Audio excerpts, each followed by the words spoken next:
ভাই আসসালামু আলাইকুম। ওয়ালাইকুম আসসালাম। পরিচয়টা একটু দেন। স্যার আমার নাম মারুফ আহমেদ খান, আমি স্যার ঢাকার মালিবাগে থাকি স্যার। আপনি মালিবাগে থাকেন? আমাদের কাছে স্যার আপনার বাসার খুব কাছেই আপনার বাসা আমার। তো স্যার আমি 2010-এ ওপেন হার্ট করেছি স্যার, কিন্তু অনিয়ন্ত্রিত লাইফ লিডের জন্য স্যার এই আমার পুরো কিওর হয়নি এই জিনিসটা। 2007-এ একবার আমি রিং করেছি, 2005-এ করেছি, 2010-এ ওপেন করেছি, কিন্তু ঠিকমতো লাইফটা লিড করি নাই, ইসলামিকভাবে লাইফ লিড করি নাই। তাই কারণে প্রায় আমার বুকে একটা পেইনের মতো অনুভব হতো স্যার। তো সেপ্টেম্বর মাসে আমার এক বোনের অসুস্থতার কারণে আমার বোন ফারজানা ইসলাম তিনি আপা, উনি অস্ট্রেলিয়া থাকেন, উনি আমাকে প্রায় বলতেন যে তুমি এক কাজ করো, ডাক্তার মজিবুর রহমান স্যার আছেন, ওনাকে একটু ফলো করো। প্রায় উনি আমাকে ভিডিও পাঠাতো, কিন্তু আমি দেখতাম না স্যার, শয়তানি করে, অলসতার কারণে। এগুলো কি আর ভালো হবে? তো আমি চিন্তা করতাম, একবার ওপেন করছি আবার কি করব, কিন্তু আমার বুকে চাপ লাগতো, খুব কষ্ট লাগতো আর কি। তো সেপ্টেম্বর মাসে আমার বোন আমার জন্য, মানে আমার আরেক বোন অসুস্থতার কারণে কিছু ওষুধ কিনতে পাঠায়। আমি তো আপনার শান্তিনগরের শান্তিবাগের বাসায় যে ওষুধ কিনি, অ্যাডপ্টোজেন, যা যা ওষুধ, প্রায় অলমোস্ট 20,000 টাকার ওষুধ কিনি। কেনার পরে আমি এগুলি আমার বোনের জন্য প্যাকেট করার ব্যবস্থা করি। তো তারপরে আমার কি জানি মনে হলো, আচ্ছা তারা এত বলতেছে, আমার বোন তিনি এত বলতেছে, আমি একটু ট্রাই করি। তো আমি স্যার আপনার টার্মারিক এইটা নিলাম। তো স্যার বিশ্বাস করেন, তো ওই দিন আমি আমার ইয়েটা ওয়েটটা দেখলাম 103 কেজি, আর হচ্ছে স্যার ডায়াবেটিসটা টেস্ট করে দেখলাম অনেক হাই, 11 খাওয়ার পরে। তো দেখে আমি খুব চিন্তিত হয়ে এটা আপনারটা শুরু করলাম স্যার, টার্মারিক দিয়ে শুরু করলাম। এটা মোটামুটি আপনারা যা যা জিনিস টুকটুক করে কিনতে লাগলো। আর আমার বোনকে বললাম, না তোমার যে স্যারের জিনিস অনেক দাম, আমার পক্ষে এত টাকা সম্ভব না, তুমি নাও যত টাকা লাগে আমি তোমাকে দিব, বাট তুমি স্যারের ওষুধগুলো ট্রাই করো। তো আমার বোনের কথায় আমি মোটামুটি সবই অ্যাডপ্টোজেন কিনলাম, যা আছে স্যার, HB3 কিনলাম, তারপরে স্যার কোকোনাট অয়েল আছে, হানি আছে, যা আছে স্যার আপনার সবগুলো কিনলাম। কেনার পরে আমি শুরু করলাম স্যার। বিশ্বাস করেন 7 days 8 days-এ আমার কাছে নিজের কাছে অনেক ইমপ্রুভ হলো। আমি প্রায় ওয়েট দেখতাম, ওয়েট দেখতে দেখতে আপনার এখানে আসার আগে আমি দেখে আসলাম স্যার 91.7, অলমোস্ট 9 কেজি স্যার কমে গেছে স্যার আপনার ইয়েতে। অনেক হাঁটতে পারি, প্রচুর হাঁটতে পারি, যা এনার্জেটিক, মানে মোটামুটি নিজের কাছে আর কোনো ক্লান্তি বোধ ছিল না। আগে এমন ছিল, কোনো কারণে বাসার থেকে বেরোয় নেই, 3-4 দিন বাসায় শুয়েই থাকতে পারতাম। আর ওই যে বসে বসে কোনো অ্যাক্টিভিটিস নাই, ব্যায়াম ট্যায়াম কোনো কিছু নাই, কোনো কিছুই করতাম না। শুয়ে থাকলে শুয়ে থাকতেই মজা লাগতো, কারণ শরীর তো ওই আমাকে ওইভাবে উঠতে দিত না। শুয়ে থাকলে তো শুয়ে আসি, বসে থাকলে তো বসেই আসি। কিন্তু স্যার এগুলা করার পরে প্রথম দিন থেকে আমি সকাল 8:30-9টায় আমি অফিসে চলে যেতাম, আমার উপরেই অফিস, এবং রাত 9টা-10টার সময় আসতাম। এর মধ্যে আর বাসায় আসতাম না, যেটা আমার বিগত 10 বছরের রেকর্ডও নাই স্যার।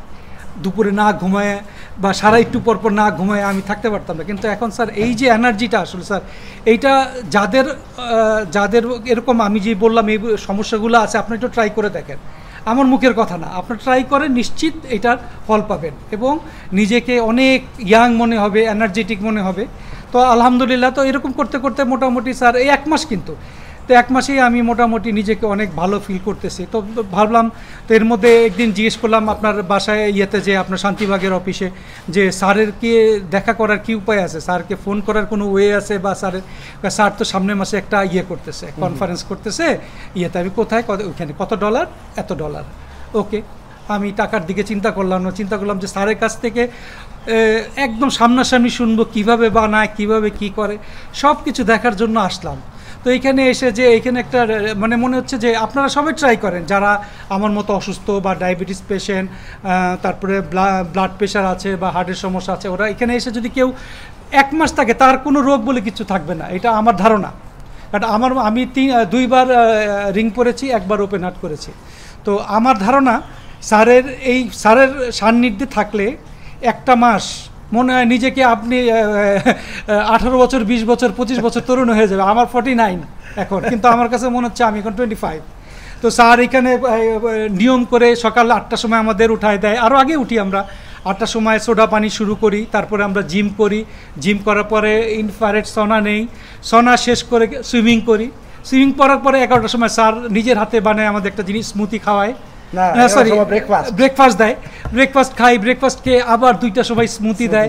কোন দিক দিয়ে সময় যায় টের পাই না। বিকালবেলা স্যার আবার 5টার দিকে আমরা যখন ডিনার করি, রাতের খাবারটা আমরা 5টায় খেয়ে ফেলি, ফাস্টিং করি 18 ঘন্টা, দেন স্যার আমাদের একটা মাইক্রোবাস ঠিক করে দিয়েছেন, আমরা 10 জনের জন্য আমরা বিচে চলে যাই, নেগেটিভ এয়ার নেই, মানে খুব মানে নিজেকে ফুরফুরে লাগে, মনে হয় না যে ফিরে যাই, কিন্তু বাস্তবতার খাতিরে ফিরতে হবে। তবে আমার মনে হয় এখানে আপনাদের একবার আসা উচিত, আপনারা একবার এসে ট্রাই করেন নিজেকে, আপনাদের তখন বুঝবেন যে আমি কি আসলে স্যারের থেকে স্যারের খুশি করার জন্য বানাই বলতেছি না বাস্তব। আমি নিজে বাস্তব প্রমাণ, যারা আমাকে চিনেন তারা জানেন যে আমি খুব অলস, কিন্তু আলহামদুলিল্লাহ এখন আমার মনে হয় আমি সবার সাথে পাল্লা দিয়ে চলতে পারবো। না আমি দেখি আপনি খুব অ্যাক্টিভ, সকালে চলে যান। জি স্যার, এবং এবার সাঁতার। জি স্যার, এখন আপনি যদি আমার বলেন আবার 3টা করতে বলেন স্যার, আমি আবার গুলি করতে পারবো। এটা স্যার আলহামদুলিল্লাহ আল্লাহর রহমত আর আপনার ফলো করার জন্য। এবং আমরা সবাই আমি মনে করি ব্যক্তিগতভাবে স্যারকে যদি সুন্দরভাবে ফলো করা যায় 3 মাসের মধ্যে কোনো রোগ বলে কিছু থাকবে না। স্যারের যেই টোটাল জিনিসগুলো আছে, অনেকে বলে দামি জিনিস, কিছু তো দাম লাগবে। আপনি স্যারের ওষুধ কিনতে গেলে যেই দাম লাগবে, সারা জীবন ওষুধ খাবেন, কিন্তু ওষুধ কিন্তু আপনার খেয়ে যেতে হবে। আর স্যারের ওষুধ কিন্তু একটা লিমিটেশন আছে, একটা টাইম আছে, একটা পিরিয়ড আছে, যে এই পিরিয়ডের পর আর লাগবে না।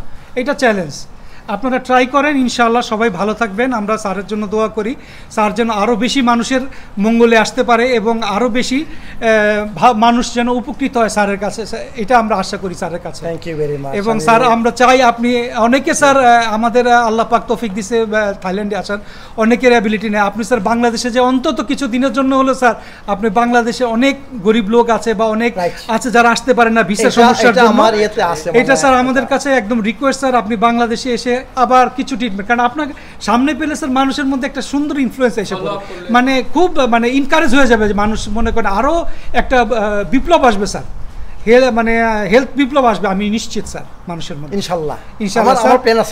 এটা স্যার এটা আপনাদের কাছে রিকোয়েস্ট স্যার, আপনি আসলে আমাদের অনেক বাঙালি অনেক মানুষ আছে যারা সাধ্য আছে সাধ্য নাই, অনেকেই আসতে চায় থাইল্যান্ডে কিন্তু ভিসা পাবে না, অনেক ভিসা অনেক ফ্যাক্টর আছে। সো আপনি যদি বাংলাদেশে যান স্যার, আমার মনে হয় স্যার বাংলা আরো অনেক উপকৃত হবে। এটা আপনার নিজের দেশ, মাদারল্যান্ড, আপনার মায়ের দেশে যে স্যার ইনশাআল্লাহ আরো বেশি উপকার করবে স্যার। থ্যাংক ইউ স্যার, ভালো থাকেন, সুস্থ থাকেন।